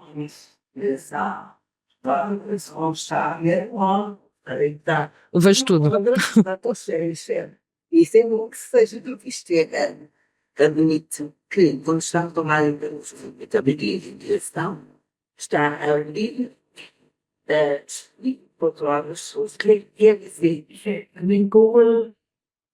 Quando eu falo em abrir o coração, Ana fala em respeitar aquilo que foram as vivências para trás. Na verdade, muitas das vezes nós estamos zangados com os nossos pais. Isto acontece muito frequente em consulta. É aquela história de, um problema que o meu pai está resolvido. Não falo com ele há 10 anos, nem quero falar. Está resolvido. Para mim isto não é um problema resolvido. É um problema que ao longo da vida e ao longo do tempo nos vai trazer consequências, não é? Eu, com a morte do meu pai, aprendi uma coisa. Aprendi que é melhor resolvermos os problemas que os nossos pais em vida do que depois deles morrerem. Não é que a gente não consiga... Só um bocadinho. Só um bocadinho. O Espiritismo lembra Jesus dizendo assim: antes de levares a tua fé ao altar, volta, reconcilia-te com o teu adversário enquanto estás a caminho com ele. Afinal, Vai ter. afinal, as minhas células também têm aqui um bocadinho de espiritismo. Mas sim, é um bocadinho isto que é, se estivermos no conflito permanente, não conseguimos Quer dizer que resolver o a senhor situação. fala assim: há 10 anos que eu não falo pro meu pai, não quero ver na frente, isso já está resolvido. Não está resolvido. Ok. Vamos dar um outro exemplo, tá? Na ótica da psicologia, então, se uma mulher está grávida, tá bem? E fica muito aborrecida porque ficou grávida e perdeu o emprego, foi mandada embora. Fica muito aborrecida porque ficou grávida e aquilo foi uma relação ocasional, pontual, e acabou engravidando. Ou seja, essa criança vai registrar tudo isso. Perfeitamente, de acordo com aquilo que eu sei a respeito disso. Afinal, são umas coisitas. Mas isto... Olha, Isto é a minha autoestima em progresso, porque afinal até percebo qualquer coisa mesmo sem ter consciência. Isso é a importância da consciência, do Tolténio, não é? É a importância de termos consciência daquilo que é o nosso conhecimento ou não. Uhum. Você tocou numa questão aqui, de que não há pais e filhos perfeitos. Como é que é? Não é aqui. Sou eu. Já tá. Não, ele não. Ah. É luz, é luz. Sim. É luz, é luz. Já foi. Não há pais e filhos perfeitos. Uhum. No linguajar daquilo que se chama assim das comunidades periféricas no Rio de Janeiro, antigamente chamada de favela, costumava-se, e ainda costuma-se dizer que filho feio não tem pai. Certo? A polícia prendeu, cometeu um crime e tudo. Quem é o responsável? E geralmente dizem isso. Geralmente diz, filho feio não tem pai. Tá? Uhum. Bem, É, como é que fica? É só ligar só daqui da frente. Como é que fica não ter os pais e filhos perfeitos? Você fez essa afirmação. Como é que a gente vai lidar com isso? Como é que seria ter filhos perfeitos? Não tínhamos mais nada para aprender, não? Nós estamos numa aprendizagem diária. Não dá para ser perfeito. Nós somos seres inacabados. Mas nós não somos educados para sermos perfeitos, para sermos o melhor aluno, para sermos a melhor aluna, para sermos o pai mais próximo dos seus filhos, a mãe mais amorosa e tudo. Nós não somos educados para isso. Eu conheço alguém que seja amoroso o tempo inteiro, Dr. Eutênio. O tempo inteiro não. Vai tentar, né? Também somos falíveis, não é? Não é possível, até porque nós só conseguimos ser pais a partir da nossa experiência. Só não temos isso em atenção o tempo inteiro, não é? Eu não consigo ser uma mãe sem ter consciência da mãe que sou. Agora, eu posso ter uma aprendizagem que vem dos meus pais e vou poder fazer uma escolha, não é? Eu acho que na vida nós temos sempre duas escolhas, ou vamos por um caminho, Sim. ou vamos por outro, não é? Mas de alguma forma, às vezes com os nossos filhos, e aquilo que se observa muitas das vezes é que ou tentamos fugir do que os nossos pais fizeram e vamos para a outra polaridade, ou vamos fazer igual e vamos repetir, não é? Não há um meio termo, a não ser que a gente fique consciente do impacto daquilo que vivemos em nós, para poder, com consciência, o caminho é muito duro, não é? É muito mais difícil, não é? Porque aquele caminho do ok, já estou a fazer isto, não quero, vou recuar, ok, agora é estarmos sempre atentos, mas quando estamos atentos realmente temos resultados extraordinários, porque mudamos nós e mudam os nossos filhos. E não há educação perfeita. Não há educação perfeita. Ok. Há expectativas, há projeções. Psicologia, é melhor a gente relaxar em relação a essa condição de perfeição? Não foi isso que eu disse. À luz da psicologia como eu a entendo, nós temos que aceitar muitas das vezes os filhos que temos, os pais que somos, para com consciência podermos perceber qual é que é o melhor caminho para os dois lados, não é? Para conseguir que a educação seja algo que me faça sentido na questão de ser a melhor educação. Para mim será sempre a melhor educação. Aquela que for possível nós darmos aos nossos filhos. Sim. Né? Olha só, alguns de nós aqui fomos educados dentro de um regime um bocado duro, tá? Em que o pai e a mãe tinha essa história de ouvir a emoção do filho. Olhava e você já sabia o que era para fazer e o que era para não fazer. Nós estamos aprendendo a ouvir a emoção da criança, conversar com os jovens. Não é uma mudança muito radical para a nossa sociedade? Acho que nós temos aqui um meio termo, o Dr. Eutênio, que repara, nós temos que ser pais seguros e confiantes. Eu acho que este é o princípio básico, porque se eu não estou segura, os meus filhos não vão aprender a criar essa estrutura segura e confiante. Às vezes o não é um não, ponto. Ou seja, isto também não pode ser uma educação permissiva ou excessivamente permissiva, porque senão também não é educação, tem que haver limites. Os limites colocam segurança e confiança às crianças, não é? Mas o poder permitir às crianças verbalizar aquilo que elas estão a sentir é essencial para que aquilo deixe de ser um trauma para elas. Repara, se levasse, não é? Estamos a falar aqui no processo de educação há, sei lá, 40 anos atrás, 50 anos atrás. Engole o choro. Não é? Engole o choro. Se chorar, apanha mais. Agora, repara, se calhar muitas das pessoas que engoliram o choro têm ou tiveram em determinadas fases da vida dificuldade com a exposição, dificuldade com a comunicação, dificuldade com a verbalização, da mesma forma que há um entendimento que acontece, por exemplo, se a criança não se puder manifestar, As crianças, eu lembro, na minha altura as crianças não sabiam nada do que diziam, não eram. A opinião de uma criança não tinha valor. Não?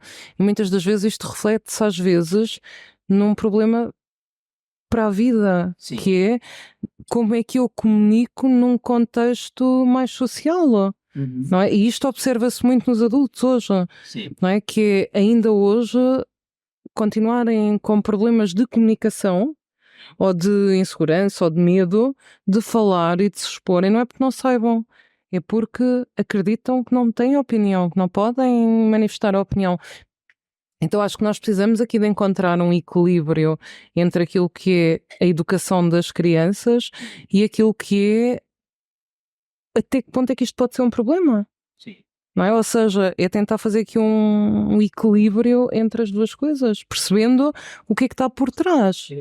Alguma questão aqui? Crianças inquietas, hiperativas. Às vezes é reflexo do meio, do ambiente onde elas estão. Uhum. Olha só, por aí a gente vai ter que tratar o pai e a mãe também. Não adianta tratar só a criança, né? Sim, E é preciso. em muitas situações, sim. Aliás, até porque se... Diga? Sim, isso é o que eu estou dizer, mas eu não me diferente. São variantes mais superiores diferenciadas. Se eu sei diferentes, dessa diferença. Pai e a mãe serem diferentes das crianças. Sim. Sim, então, se a maneira de diferenciar, sabe, Isso é uma excelente observação. eles são os pais, sentidos. Eu tive um amigo que disse, mais valia não ter me reproduzido. Os filhos não tinham os problemas que tem. Mas vai lá, faz a boa. Na questão que ela colocou, por favor. Desculpe, como é que se chama? Adriana, isso é uma excelente questão, até porque a neurodivergência, as crianças neurodivergentes são cada vez mais, nos dias que correm, é cada vez mais frequente haver casos de crianças neurodivergentes. Quando eu refiro que os pais precisam de ser trabalhados, eu não estou a culpabilizar os pais, aliás, isso era aquilo que nós falávamos há bocado sobre este deixarmos de sentir este peso da culpa, porque os nossos filhos têm um problema, sofrem dislexia, são hiperativos, são autistas, são, quer que seja, têm uma forma de entendimento do mundo diferente. Então às vezes nós precisamos de fazer aqui um bocado este luto, não é? Este luto do que é o filho ideal normal. Não existem crianças, não existem duas crianças iguais. Há crianças que têm formas de aprender diferentes, há crianças que têm modelos diferentes. Mas se eu, enquanto mãe, e eu própria falo por mim, porque passo exatamente por esta experiência todos os dias, se eu, enquanto mãe, tiver na dor de ter um filho neurodivergente, eu não vou olhar para o potencial dele, porque eu estou no sentimento de culpa, porque é que isto me aconteceu. E repara, às vezes este sentimento de culpa não é um processo consciente.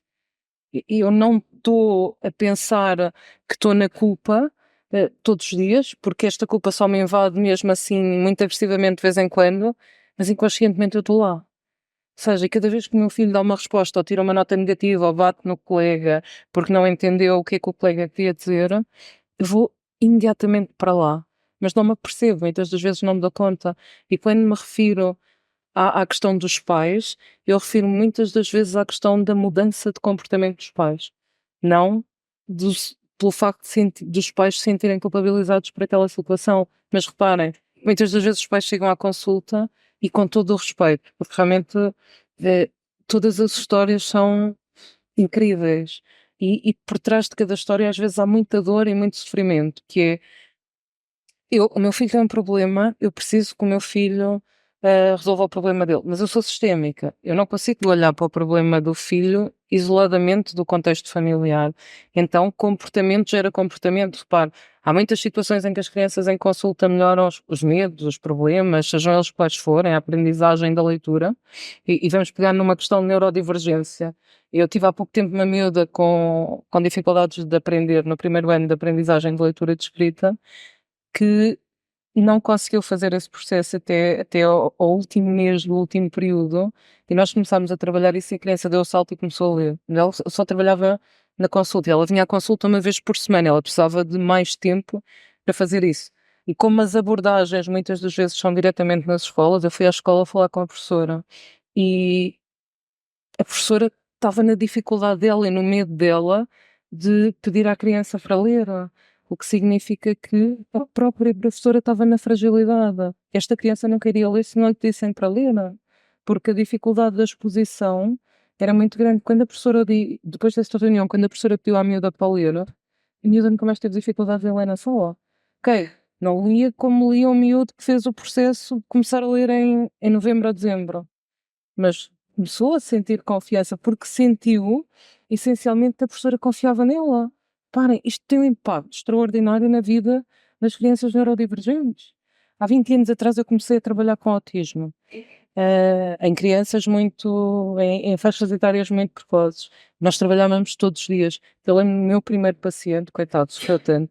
Ele chegou a uma altura em que a opção da família era ele entrar na escola primária sem medidas educativas especiais. Então houve um ano que ele tinha Marta todos os dias, 4 horas. As férias antes dele entrar na escola primária, ele tinha Marta 8 horas por dia. Já falava, já se expressava, já estava mais ou menos funcional dentro daquilo que seria expectável para entrar na escola primária. Foi espetacular, porque quando chegámos ao Brão, ele olhou para mim e disse: eu já não preciso de Marta, não quero mais Marta, já chega, estou farto, chega. Este é o sinal que a criança realmente já não precisa de mim. Não é? Aquele verão foi um marco transitório para eu há 20 anos atrás perceber: pá, as crianças sabem quando é que precisam de deixar, quando é que deixam de precisar de ti.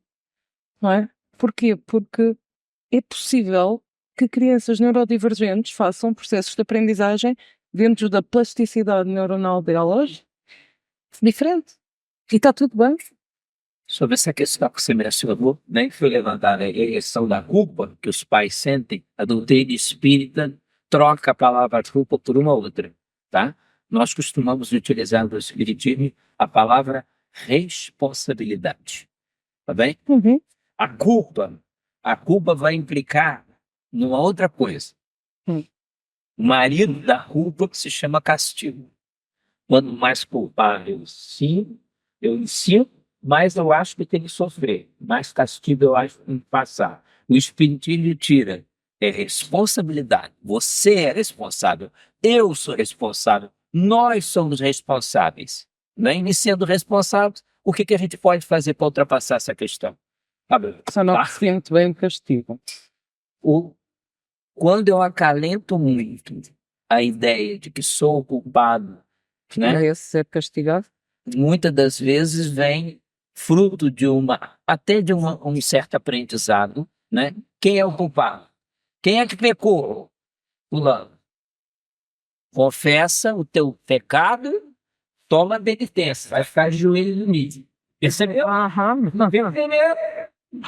Então, acabou com a história de culpa. Nós estamos trabalhando com reabilitação. Eu fiz uma coisa muito errada, eu abandonei meu pai e minha mãe. Ok, faça uma coisa muito boa. Vai trabalhar na reabilitação. Tá bem? Ajuda uma tia solteirona, ajuda, né? Um outro familiar que precisa de você, mas não fica na luta. Ok? Deu para perceber? Sim. Tá. Agora ficou mais claro. Agora outra questão. Telemóvel. Dá ou não dá? Papá, mamãe, eu quero um telemóvel. Não, você não tem idade. Mas os meus amigos têm. Fulano é mais pobre que você. E deu um telemóvel assim pro seu filho e tal. Como é que é? Todos para se Deus, por favor. Diga. E mais, as escolas e agora, os objetivos são todos interáveis. Neste momento, 4 anos. Queremos telefones inteligentes para as crianças usarem a primeira vez um telemóvel. As pessoas mandam, né? O Windows, e tudo os smartphones. Lá, os aplicativos, os óperas, não, é bom que quiser. Mas eu não quero nos posicionarmos a este. É assim, eu tenho uma opinião muito própria. Eu acho que esta geração vai ser a geração tecnológica nova. Aquilo que eu observo em casos de mais patológicos, é claro que eu apanho casos mais problemáticos, né? Não chega ninguém. Nós já tive pessoas que chegaram à consulta a dizer que estavam bem, mas normalmente o que eu apanho são situações às vezes muito complexas, em que o telemóvel é um problema na adolescência. Então eu acredito, e esse foi um dos motivos por o qual eu dei um telemóvel ao meu filho aos 10 anos, além de termos esta questão de termos pais separados e às vezes termos que ter isso em consideração, é que se eles forem educados desde os 10 anos,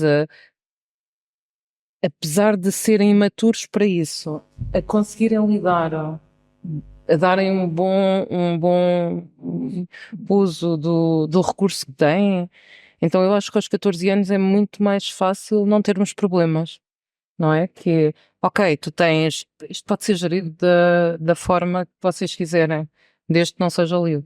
Não é? Eu tenho controle parental, eu acho que o meu filho tem, ou os meus filhos têm direito à privacidade deles que havia, porque eles não têm maturidade emocional nesta faixa etária para lidarem com uma máquina destas, não é? Em que eles entram na internet e veem aquilo que quiserem, os conteúdos e os acessos a conteúdos que não são próprios para a idade deles são muito raros, são muito acessíveis, não é? Então, desde que haja algum controle e desde que eles não possam ter mais do que X tempo por dia de acordo com aquilo que nos faça sentido, pá, e depois até podemos realmente negociar isto. Neste momento, o meu filho tem 2 horas de telefone por dia e utiliza, salvo quando tem mesmo que fazer essas questões de trabalhos e quizzes e afins, ou de pesquisa na sala, utiliza de uma forma que eu acho que é razoável e aceitável. Claro que me diz, mamã, eu vou estar um dia fora, podes-me dar mais 2 horas porque eu hoje vou querer jogar, estou com os meus amigos, está tudo a jogar, eu hoje vou querer jogar.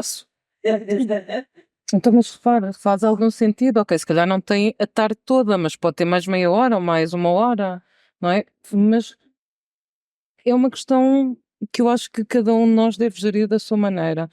Eu observo que é muito mais fácil, até na adolescência, conseguirmos controlar estas questões quando eles têm acesso controlado, do que não lhes dar, e eles veem os outros e têm assim uma expectativa de como é que é e como é que não é, e de repente eles têm um telefone e eles podem ter o uso que querem.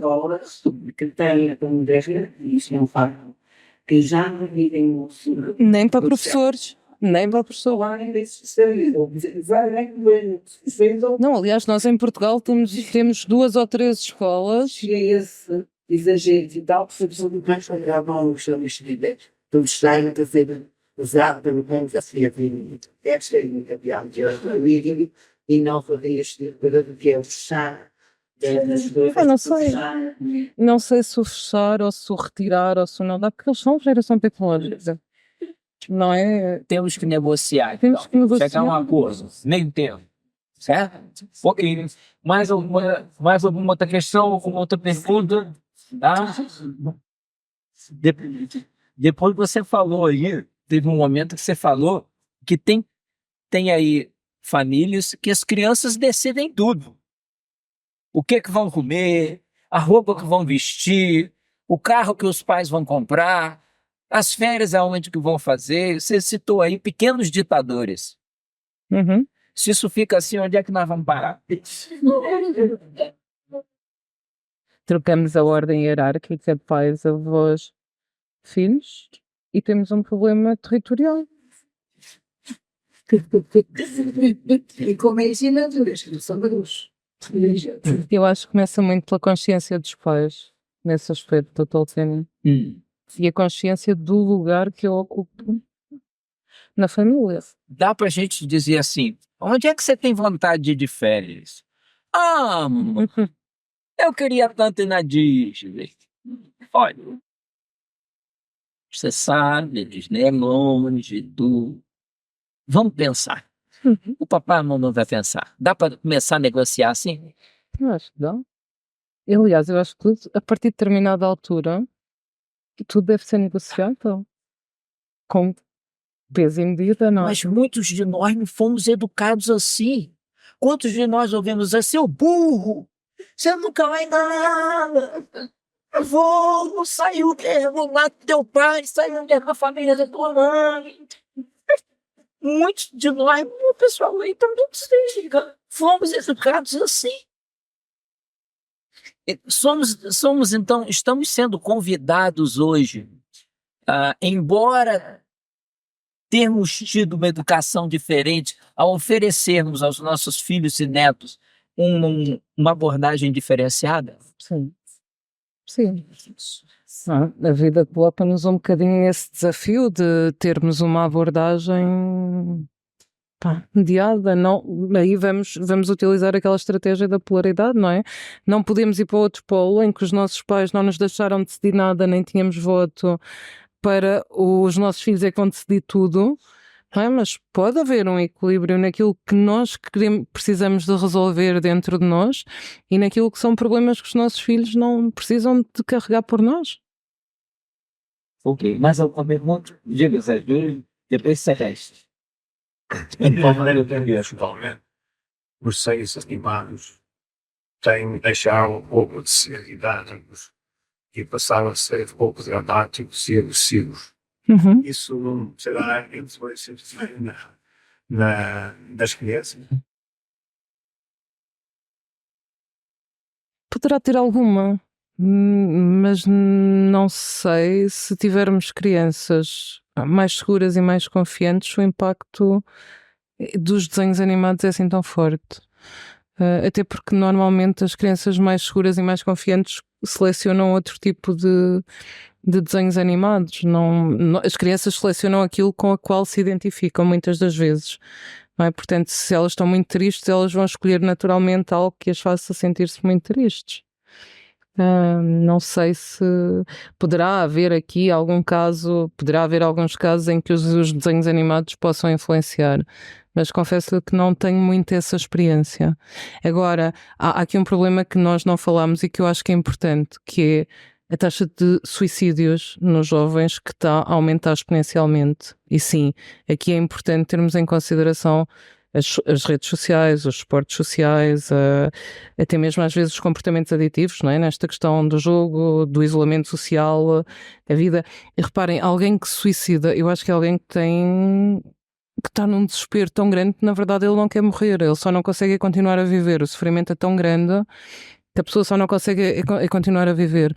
Mas isto está a acontecer muito nos nossos jovens, nos nossos adolescentes. E reparem, pensar em suicídio na adolescência é comum. Não é uma coisa que eu acho que seja preocupante, porque todos nós a determinada altura queremos morrer ou pôr fim à vida porque achamos que aquele namorico é um problema que nunca mais vamos encontrar ninguém. Não é? Isto é o padrão normal, mas o padrão do desespero levado a um ponto extremo de cometer o suicídio é muito grande. As crianças têm que a fazer aquilo que veem os próprios desenhos animados.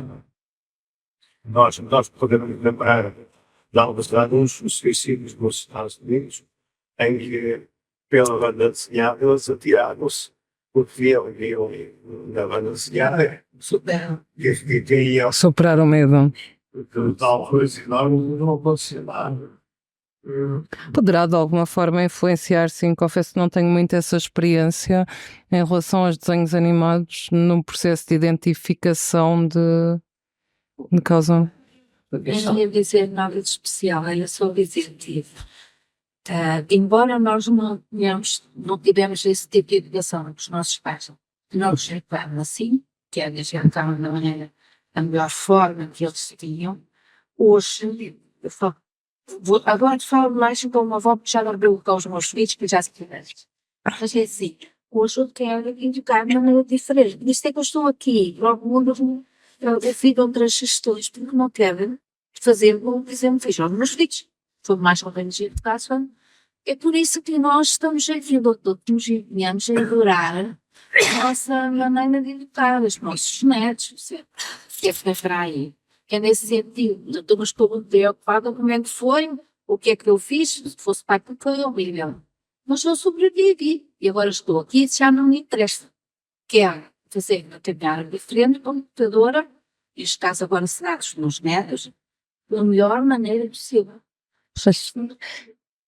Mas há aqui um aspecto importante, não sei, a mim faz-me algum sentido, não é, Ana Celeste, que é, eu não posso esquecer aquilo que me trouxe até aqui.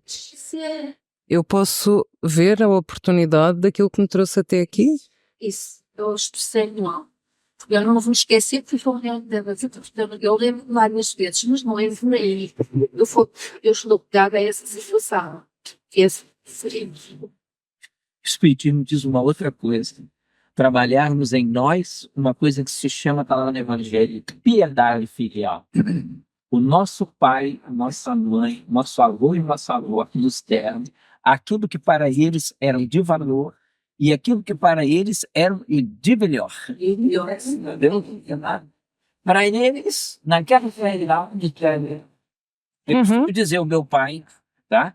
Meu pai tinha uma mediunidade fabulosa, tá vendo? Que a mediunidade dele era só olhar. Eu sabia se tinha entrado, tinha saído, e a boca se fechava. Uma mediunidade extraordinária. Entendeu? E às vezes. Então, o meu também era um bocado assim. E às vezes a gente diz isso no Espiritismo também.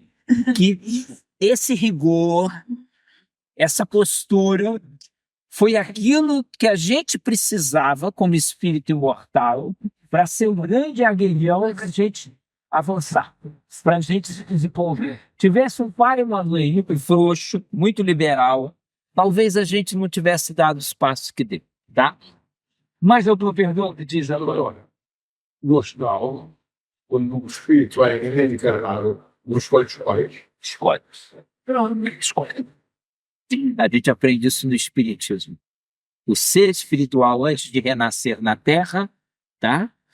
Em geral, escolhe aquele que vai ser o seu pai, aquele que vai ser sua mãe, companheiro, filho. Não tem. É isso aí. Mais alguma pergunta? Aproveitar que a doutora Mar direito. Quando uma criança entra em estado de frustração, acho que hoje em dia, além do medo, da ansiedade, o desejo de ter e de querer ter e não poder, entram facilmente em frustração. Como é que nós podemos lidar com uma criança quando ela entra em estado de frustração?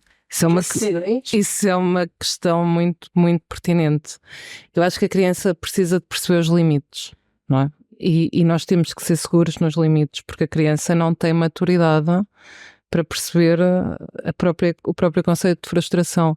Mas acho que é muito importante explicarmos-lhe. E mais uma vez eu sou adepta da explicação, não do às vezes também abro os olhos. Que é, ela precisa de perceber que não pode ser. E o aprender a gerir a frustração faz com que ela crie segurança e confiança. Crianças que têm tudo aquilo que querem não vão conseguir desenvolver essa capacidade de regular e vão exigir cada vez mais, e isto vai ser um problema cada vez maior. Portanto, há coisas que a criança pode ter, há coisas que não pode ter. Mas é importante nós transmitirmos ter um período de frustração. É importante explicar-lhe, olha meu amor, eu compreendo que seja muito difícil para ti não teres aquilo que queres, mas neste momento não pode ser. Também. Você já viu uma explicação vinda do pai e da mãe assim? Não é? Mas vai se dizer o que precisa ser dito. Claro. Vais transmitir sempre as coisas do lado positivo. Para ela se sentir confiante. Eu acredito na educação, na aprendizagem positiva, não é? Porque, pá, repara, a criança não consegue lidar com a frustração, ela vai chorar, vai desenvolver uma birra gigantesca, está tudo bem. Ela tem que ter esse espaço para fazer a birra que quer e aprender a autorregular-se, porque senão ela não vai entrar no processo de autorregulação. Isto às vezes não é ser boazinha. Tentar dar bom espaço para que ela passe por esse processo. Sim. Não estar lá a perguntar, olha, queres falar? Quem tem? Normalmente, se ela tiver em birra, ela não vai ouvir ninguém. Portanto, falar, tentar explicar à criança quando ela está em birra o que é que quer. Isto era aquele sistema do chinelo, não é? Era aquele momento em que o pai ia buscar o chinelo e dizia que és um bom motivo para chorar. Lá em casa nem precisa. Foi dizendo, de idade. Não é? Bem, mas Olhou. a criança só se vai conseguir autorregular se realmente passar pelo processo de frustração. Reparem, funciona, a metodologia é mais ou menos a mesma do tédio. O que é que acontece quando os nossos filhos estão sem nada para fazer? Não sei se vocês sentem isso. Damos-lhes um telemóvel para ele estar ocupado. Mas muitas das vezes o telemóvel não é para ele, é para nós. Porquê? Porque se eu tiver 2 filhos em casa, cada um com o seu telemóvel, eu estou em paz. Posso fazer tudo o que quiser. Se eles não tiverem telemóvel, eles vão solicitar mamã, mamã, mamã, mamã, e a determinada altura nós não conseguimos fazer nada, já nem os conseguimos ouvir, não é? Então o que é que acontece? O telemóvel é mais um recurso desde sempre para nos facilitar a vida aos pais, e é assim que eles aprendem. Portanto, se aos 10 anos eu não lhe der o telemóvel, ele vai partir a casa. Faz sentido, porque ele não sabe lidar com não. Se eu lhe dou o telemóvel para ele aprender a estar ocupado, ele não vai saber lidar com a frustração. Eu acho que a questão que ela colocou é interessante voltar no assunto depois. Depois ali. Ou não, Claro. tá no hipermercado. Eu Claro. quero levar, não vai levar. Eu quero levar, não vai levar. Olha aí, as coisas, né? Todo mundo fala assim, nossa, esse pai, essa mãe que sabe da educação. Você diz, quando esfriar, Sim. ou em casa, no momento com a Criança criança. acalmada, não isso. Mundo dela. Uau, que espetáculo! Conseguiste regularizar. Não vai ficar no problema. Vamos ser simples, vamos ser práticos. O que nós queremos reforçar é a autorregulação dela. Então, olha, uau, vês, demoraste 2 horas a conseguir acalmar, mas acalmaste. Portanto, da próxima vez, pois, se calhar no dia a seguir podemos dizer, quando ela vai antecipar a birra, quando ela vai para fazer uma birra porque está frustrada, e uma birra frustrada é uma coisa que dói muito à criança, vamos dizer, olha, lembras-te ontem no supermercado quando tu demoraste 2 horas para acalmar? Não queres passar por isso outra vez? E então a criança vai aprendendo que não precisa de fazer birra, porque muitas das vezes a birra é também uma chamada de atenção, porque há algo que a criança precisa ter de uma forma diferente. E isso tem a ver com a atenção? Sim. Sim. Para tudo isso foi dito, já passamos um bocadinho de horário. Diz, Antônio. Eu vi há muitos anos, havia uma senhora que tinha 2 filhos. Então, se o filho tinha uma pessoa e tal, agora eu vou te dar essa filha igual, porque eu não tenho jeito de ser filho igual. Eu sempre entendi, ninguém disse. E foram crescendo até se tornar um e a filha. Quando eu tenho da vida, dinheiro bastante tempo, e eles resolveu estar a mãe uma quantia. Mas não estava. Foi ela amor e na rua do banco. E a disse, mas eu nunca fiz isso. Aquilo que eu dizia quando você escreveu alguma coisa, era uma invenção minha. Eu não tinha. E é assim que ela conseguia ultrapassar as coisas. Na solução, né? Olha, Obrigada. vamos ter que ter outra oportunidade. Vamos escolher um outro tema, tá Ok. bem? E você retornará para estar conosco. A nossa gratidão, o nosso muito obrigado. Acho que aprendemos bastante, tá bem? Na visão da psicologia, e sentimos-nos, pelo menos assim me coloco, tá? Muito necessitados desses conhecimentos que foram aqui trazidos e partilhados, tá bem? E obrigada pela partilha. Também saio daqui um bocadinho mais enriquecida, porque afinal também utilizo algumas, não sei muito bem como lhes chamar, mas alguns conceitos. Sim, alguns conceitos. Alguns conceitos. Afinal de contas, o espírita não é uma gente assim tão passada. Obrigada a todos. Nós é que devemos agradecer, tá bem? Vamos fazer essa prece, então, agradecendo a Jesus, o nosso modelo, o nosso guia, agradecendo os espíritos amigos da nossa instituição, agradecendo a presença da doutora Marta, certamente amparada e inspirada pelo seu anjo de guarda, que aqui nos trouxe tantos conceitos valiosíssimos para a nossa vivência. Agradecemos-te, Senhor Jesus, a oportunidade, as lições, os conselhos e permita-nos prosseguir, avançando, aprendendo cada vez mais das suas bênçãos. Graças te damos, Senhor, rogando o seu amparo ao longo deste final de semana, para que possamos levar até os nossos lares as doces vibrações aqui recolhidas nessa tarde. Graças te damos, querido amigo Jesus.